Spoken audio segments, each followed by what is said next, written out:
Hello, I'm Dr. Shoshana Garfield, and I'm here to talk to you today about something very important.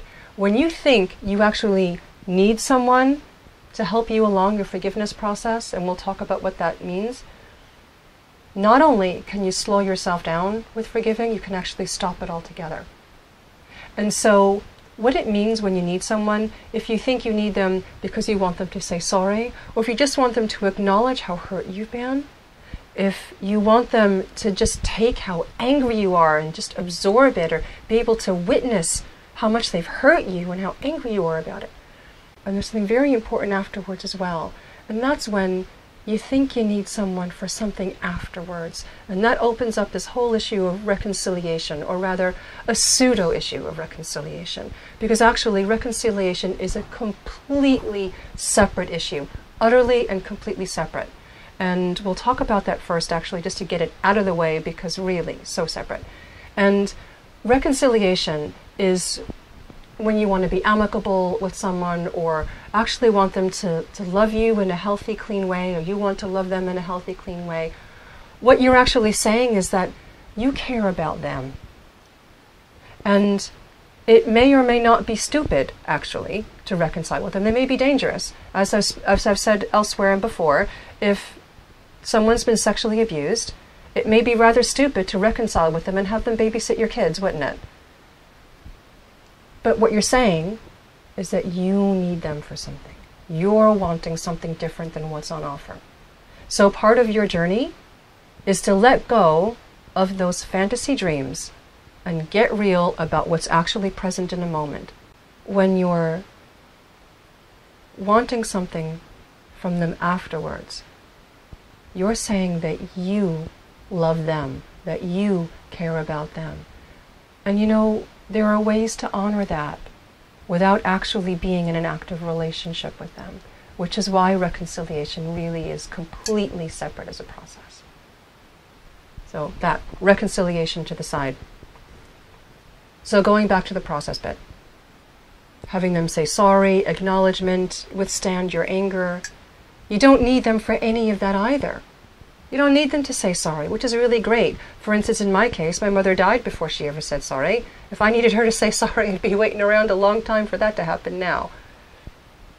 It could be that they were in different countries, or you never even knew their names. You don't need them for sorry. It's just a complete fallacy. Would it be nice? Yeah, sure. But what that's about, what sorries are really about from people, is about acknowledgement. Underneath all of it, it's about acknowledgement. And you don't need it from them. Acknowledgement you do need, you don't need it from them. You can get it from elsewhere.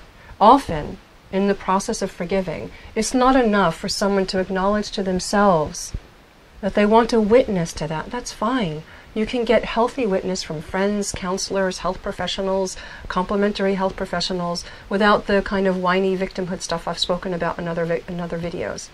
So you can get that acknowledgement from elsewhere. And also for witness to your anger and rage, again, if that's done in an unhealthy way, that can also get your forgiveness off track.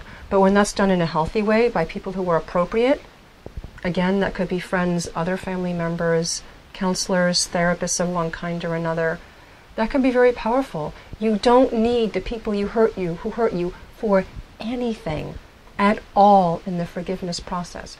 What you do need, however, is to be honest with yourself about what you're really wanting.